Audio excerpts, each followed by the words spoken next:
ஐந்தாம் தமிழர் சங்க நேயர்கள் அனைவருக்கும் வணக்கம். மிக முக்கியமான செய்தி, மகாபலிபுரத்தில் திருப்பியுமே பறக்கும் தட்டு வந்திருக்கு. ட்விட்டரில் இது ரொம்பவே ட்ரெண்டிங்காக போயிட்டுருக்கு.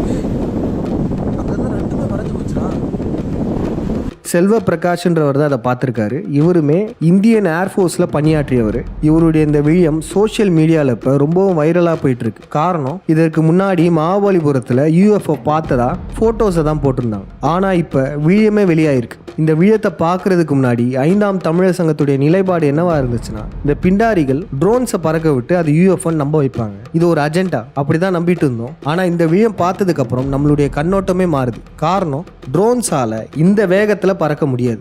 நம்ம கொஞ்சம் உற்று பார்த்தாலே தெரியுது, இது ரெண்டுமே டிஸ்க் வடிவத்தில் தான் இருக்கு. அது மட்டும் இல்லை, இது மிகவும் வேகமாக போயிருக்கு. கண்ணு மேய்க்கும் நொடியில் காணாமல் போயிருக்கு.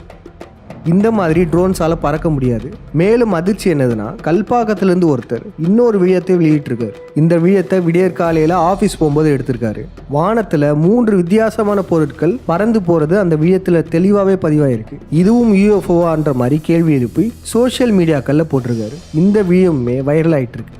இந்த விழியத்தை பார்த்தாலே தெரியும் இது ஏரோப்ளைன் இல்லை. அதே போல் பாருங்கள், இதுவுமே ட்ரோனாக இருக்க வாய்ப்பே இல்லை. இந்த வீடியோவில் எப்படி ரெண்டுமே ஒரே வேகத்தில் போச்சோ அதே போல் பாருங்கள், இதில் 3மே ஒன்றுக்கு ஒன்று முன்ன பின்ன இருந்தாலுமே அதனுடைய வேகம் ஒரே ஸ்பீடில் இருக்குது. இத்தனை நாளாக இந்த பிண்டாரிகள் நம்மளை ஏமாத்திட்டு இருக்காங்கன்னு நினச்சிட்டு இருந்தோம். ஆனால் இந்த வீடியோலாம் பார்க்கும்போது நமக்கே மிகப்பெரிய சந்தேகம் எழுது, உண்மையிலேயே ஏலியன்ஸ் வந்துட்டாங்களான்ற மாதிரி. காரணம், இது போன்ற பறக்கும் தட்டுகளெல்லாம் இந்த வேகத்தில் போகிறதெல்லாம் மனிதர்களால் தயாரிக்கவே முடியாது.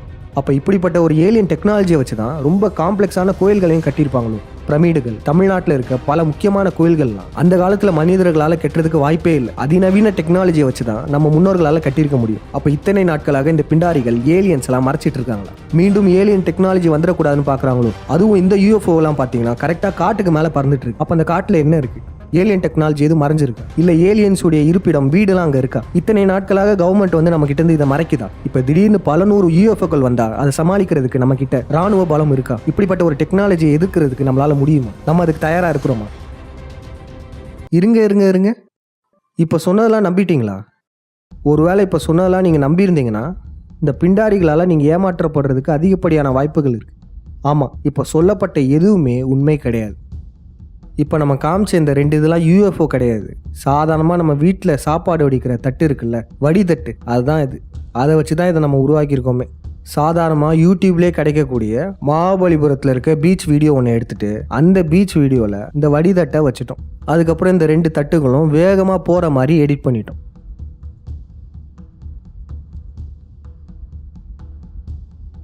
இதே போல தான் இந்த 2வது வீடியோவுமே. இதுவுமே சாதாரண வடிதட்டு தான்.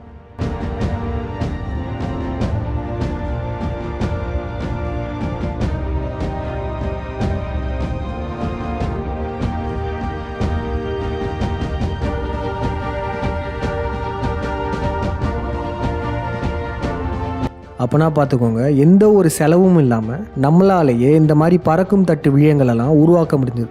அப்போ கொஞ்சம் யோசிச்சு பாருங்கள், பணபலம் மிக்க, அதிகார பலம் மிக்க இந்த உலகை ஆளும் வல்லாதிக்க சக்திகள், இந்த பிண்டாரிகள் என்னென்னலாம் பண்ணியிருப்பாங்க. அவங்களால சுலபமாக இந்த மாதிரியான பறக்கும் தட்டுகளே உருவாக்க முடியும். அதே போல் சுலபமாக இது போன்ற பறக்கிற மாதிரி சிஜி அனிமேஷன்லாம் பண்ணி நம்மளை ஏமாற்றவும் முடியும். இத்தனை ஆண்டு காலமாகவும் இப்படி தான் ஏமாற்றிட்டு இருக்காங்க. நம்ம மக்களே ஒரு சிலர் வானத்தில் பார்த்துருப்பாங்க. ஏதோ ஒரு பொருள் வானத்தில் போயிட்டு இருக்க மாதிரிலாம் பொதுமக்களுமே பலரும் பார்த்துருப்பாங்க. அதுவுமே இவங்க விடுற ட்ரோன்ஸ் தான். சாதாரண ட்ரோன்ஸ் இப்படி இருக்கும். ஆனால் இந்த யூஎஃப்ஓ நம்ப வைக்கிறதுக்காக ட்ரோன்ஸை பறக்கும் தட்டு மாதிரியே செஞ்சு விடுவாங்க. இந்த பிண்டாரிகள் என்ன பண்ணி வச்சுருக்காங்கன்னா, இந்த பறக்கும் தட்டுன்றதை சிறு வயதுலேருந்தே நம்ம மூளைக்குள்ளே திணிச்சு வச்சுருக்காங்க. நம்ம பார்க்குற கார்ட்டூன்ஸ்லேருந்து படங்கள் வரை அனைத்துலேயுமே பறக்கும் தட்டு, ஏலியன்ஸ் இப்படி தான் இருப்பாங்க ஏலியன்ஸ்னு நம்மளுடைய ஆழ் மனசில் திணிச்சு வச்சுட்டாங்க. இந்த ஏலியன்ஸ் கட்டுக்கதைகளை உருவாக்கிய இந்த பிண்டாரிகளுக்கெல்லாம் ஒரு கேள்வி கேட்குறோம். ஏலியன்ஸ்னாலே ரொம்ப சக்தி வாய்ந்தது, அதிநவீன டெக்னாலஜி உடையது, மனித இனத்திற்கே அப்பாற்பட்ட சக்தி உடையது, அப்படிலாம் கதை கட்டுறீங்கள. இவ்வளோ கதை கட்ட தெரிஞ்சவங்களுக்கு ஏலியன்ஸ்க்கு ஒரு சட்டை போட்டு விட தெரியாதா? இவ்வளோ அறிவாளியான ஹை டெக்னாலஜி வச்சுருக்க ஏலியன்ஸுக்கு ட்ரெஸ்ஸு கூடவா போட தெரியாது? இவ்வளோ ஏலியன் கட்டுக்கதைகளை உருவாக்கிய இந்த பிண்டாரிகளுக்கு ஏலியன்ஸுக்கு ட்ரெஸ்ஸு போட்டு விடணுன்ற ஒரு சிந்தனை வர மாட்டேங்குது பார்த்தீங்களா? எல்லாரும் கண்ணை மூடிட்டு ஏலியன் உங்கள் முன்னாடி நின்று பேசுகிற மாதிரி கற்பனை பண்ணுங்க அப்படின்னு சொன்னோன்னு வச்சுக்கோங்களேன், பெரும்பாலானோர் இந்த வடிவத்தில் இருக்க ஏலியன் தான் கற்பனை பண்ணுவோம். காரணம், இந்த கொடூரமான முகம் வச்ச ஏலியனை தான் ஆரம்ப காலகட்டத்திலேருந்து நம்ம கிட்ட காமிச்சிக்கிட்டே இருக்காங்க. இதுதான் நம்ம ஆழ் மனசில் பதிஞ்சிச்சு. அதனால ஏலியன் சொன்னாலே பெரும்பாலானோருக்கு இந்த முகம் தான் ஞாபகம் வரும். இதனுடைய முகம் ஏன் பயன்படுத்துகிற மாதிரி இருக்குன்னா, ஏலியன்னாலே மனிதர்களை அச்சுறுத்தக்கூடியது, மனிதர்கள் அதை பார்த்து பயப்படணும், இந்த மாதிரியே கட்டமைக்கிறதுக்காக தான் இதனுடைய முகத்தையுமே கொடூரமாக வச்சுருக்காங்க. ஏலியன்ஸ் மனிதர்களுக்கு உதவி செய்கிற மாதிரி வர படங்களை விட ஏலியன்ஸ் மனிதர்களை தாக்குற மாதிரி வர படங்கள் தான் அதிகமாக இருக்கும். காரணம், ஏலியன்ஸ்னாலே மனிதர்களை தாக்குவாங்க அப்படின்றத நம்ம ஆழ் மனசில் பதிக்கிறதுக்காக தான். நம்ம முன்பு ஒரு ஏலியன் பொய் கதை சொல்லியிருந்தோம்ல, அந்த கதையை நீங்கள் நல்லா கவனிச்சிருந்தீங்கன்னா தெரியும். இந்த ஸ்பேஸ் ஷிப்பை பார்த்தவர் ஏர்ஃபோர்ஸில் வேலை பார்த்த முன்னாள் அதிகாரின்னு சொல்லியிருப்போம். ஏன் அப்படி சொல்கிறோம்? அதுக்கு காரணம் இவர் சொல்கிறாரு பாருங்களேன். நல்ல கேள்விங்க. வள்ளுவர் சொல்லியிருக்காரு, எப்பொருள் யார் யார் வாய் கேட்பினும் அப்பொருள் மெய்ப்பொருள் காண்பது அறிவு அப்படின்னு சொல்லிட்டு. இல்லை, நான் ஈவினிங் என்ன கொஞ்சம் குடிப்பேன், குடிச்சிட்டு நேற்று நைட்டு இருந்தேன்னா திடீர்னு வானத்தில் ஒரு பிரைட்டாக ஒரு லைட் வந்துச்சு, அதுக்கு நல்லா தெரியுங்க அது பறக்கும் தட்டுன்னு. ஸோ இப்படிப்பட்ட ஆதாரத்தை எடுக்க முடியாது. ஆனால் அதே சமயம் சமுதாயத்தில் பெரிய பொறுப்பில் உள்ளவங்க, பொய் சொல்லி பொய் விளம்பரம் தேட வேண்டிய அவசியம் இல்லாதவங்க, இப்படிப்பட்டவங்க சொல்லும்போது அதுக்கு ஒரு தனி மதிப்பு இருக்குது. அப்படிப்பட்ட ஒருத்தர் தான் நம்ம எக்ஸ் டிஜிபி பிலிப். ஓகேவா? ஆமாம். இப்போ உங்களுக்கு நல்லா புரிஞ்சிருக்கும் நம்ம ஏன் இவர் ஒரு ஏர்ஃபோர்ஸ் அதிகாரி மாதிரி சொன்னோன்னா, ஒரு முக்கியமானவங்க பார்த்தாங்கன்னு சொன்னாங்கன்னா மக்கள் அதை அதிகமாக நம்புவாங்க. அதனால தான் அமெரிக்காவிலையுமே கூட முக்கியமான அதிகாரிகளை விட்டு பேச வச்சுருப்பாங்க. அதே போல் தமிழ்நாட்டிலையும் இந்த ரிட்டையர்ட் டிஜிபி ஆஃபீஸர் இவரை விட்டு பேச வச்சுருக்காங்க. அங்கே அமெரிக்காவில் 3 ஆஃபீஸர்ஸ் யூஎஃப்ஓ பற்றி பேசுகிறாங்க. அவங்க எல்லாருமே முக்கியத்துவம் வாய்ந்தவங்க, மிலிட்ரி ஆஃபீஸர்ஸாக இருந்தவங்க. அதுக்கப்புறம் இவர் பார்த்ததா நியூஸில் போடுறாங்க. ஏன் இந்த மாதிரியான ஆட்கள் பார்த்ததா போடுறாங்கன்னா, இவங்க சொன்னாதான் மக்கள் நம்புவாங்க. இவர்களுமே ஆளும் வர்க்கத்தின் கையாட்கள் தான். நீங்களே யோசிச்சு பாருங்கள், உலக நாடுகள், அமெரிக்க வல்லாதிக்க சக்தி இதெல்லாம் சீக்ரெட் ஆப்ரேஷனாக பண்ணிகிட்டு இருக்காங்க, மக்களுக்கு தெரியக்கூடாதுன்னு நினச்சிட்டு இருக்காங்க தானே சொல்கிறாங்க. அப்பயும் இவங்களெல்லாம் விட்டு பேச வைக்கிறாங்க. இவ்வளோ சீக்ரெட்டாக பண்ணுறவங்க இந்த மாதிரி கவர்மெண்ட் ஆஃபீஸர்ஸை விட்டு பேச வைப்பாங்களா? அதுவும் இந்த ஆஃபீஸர் இருக்கார்ல, இவர் யார் தெரியுமா? ஃப்ரெண்ட்ஸ் ஆஃப் போலீஸை உருவாக்குனவர். இந்த ஃப்ரெண்ட்ஸ் ஆஃப் போலீஸ்ன்றது இந்த யூதர்களுடைய ஏற்பாடு தான். இதை நம்ம பாண்டியனையா முன்னாடியே சொல்லியிருக்காரு. அந்த வீடியோத்தை இப்போ பாருங்களேன்.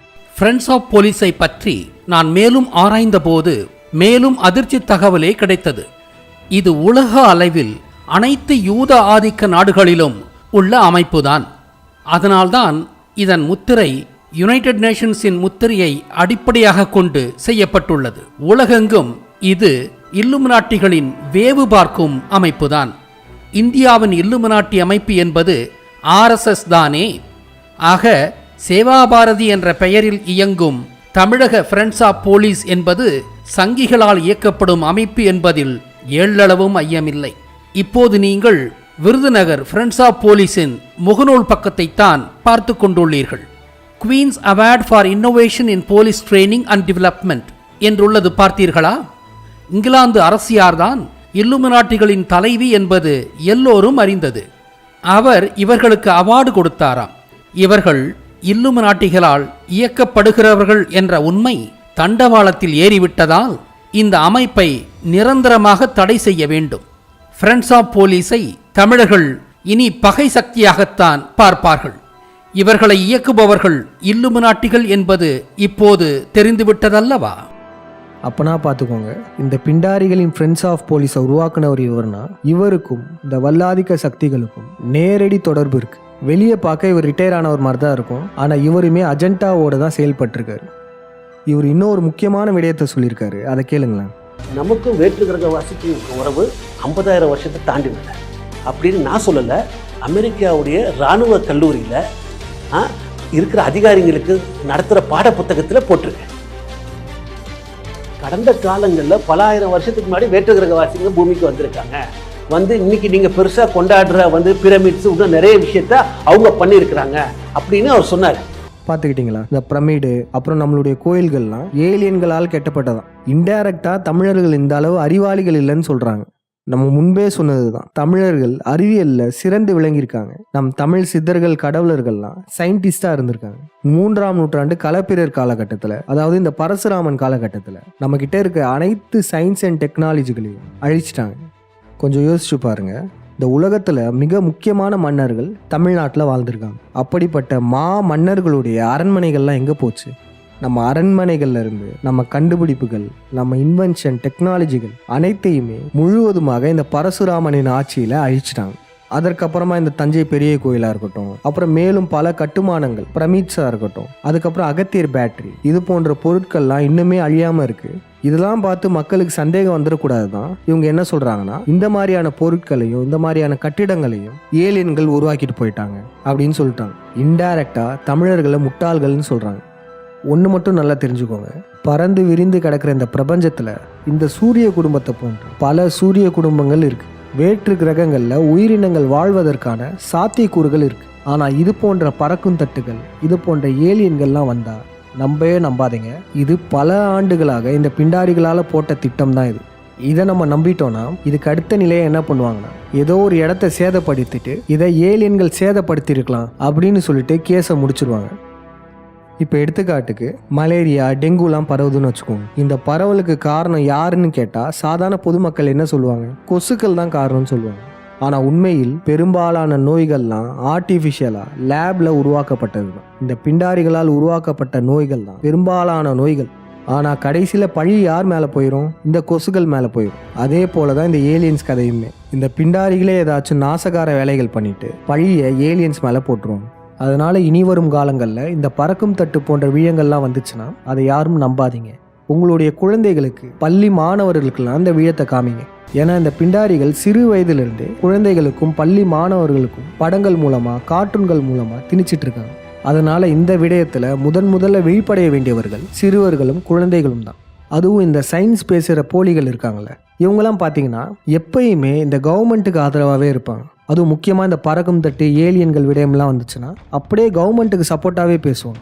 எல்லாத்தையும் சயின்டிஃபிக்கலாக பாசிபிளே இல்லை, வாய்ப்பே இல்லை, இது சயின்ஸுக்கு புறம்பானது, மூட நம்பிக்கை அப்படின்லாம் சொல்கிற இவங்க இந்த யூஎஃப்ஓ பற்றியோ ஏலியன் பற்றியோ கேட்டால் அது வந்திருக்கலாம், வராமையே இருந்திருக்கலாம், அது நமக்கு தெரியலன்னு சொல்லிட்டு அப்படியே கடந்து போயிடுவோம். ஸோ அப்படி நிறைய கேள்விகள் இருக்குது. அமெரிக்காவுடைய இந்த செயல் மறுபடியும் ஒரு பரபரப்பை கூட்டியிருக்கு. லெட்ஸ் see என்ன நடக்குது அப்படிங்கிறத பார்ப்போம். ஃபர்தராக என்ன இன்வெஸ்டிகேட் பண்ண போகிறாங்க, இன்னும் என்னென்ன உண்மைகள் வரப்போகுது அப்படிங்கிறத வெளியே வரும்போது அதை பற்றி நம்ம டீட்டெயிலான வீடியோவை பார்க்கலாம். அதனால் இது போன்ற ஆட்களுக்கிட்டேயும் வந்து மக்களாகிய நீங்கள் கேள்வி கேளுங்க. எதா இருந்தாலும் சயின்டிஃபிக்கல் ப்ரூஃப் வேணும்னு கேட்குறீங்களா? ஏலியன்ஸுக்கு மட்டும் என்ன சயின்டிஃபிக்கல் ப்ரூஃப் இருக்குது? யூஎஃப்ஓக்கு பின்னாடி என்ன சயின்ஸ் இருக்குது? இதெல்லாம் மட்டும் ஏன் நம்புறீங்க அப்படின்லாம் கேள்விகள் கேளுங்க. உங்கள் குழந்தைகளுக்குமே விழிப்புணர்வு ஏற்படுத்துங்க. இந்த யூத பிராமணர்களுக்கெல்லாம் ஒன்று சொல்லிக்க விரும்புகிறோம். பறக்கும் தட்டு வந்து மக்களை தாக்கியது, ஏலியன்களால் அணு உலைகள் தாக்கப்பட்டது, இது போன்ற செய்திகள்லாம் வந்துச்சுன்னு வச்சுக்கோங்களேன், இன்னொரு விதமான செய்திகளும் வரும்.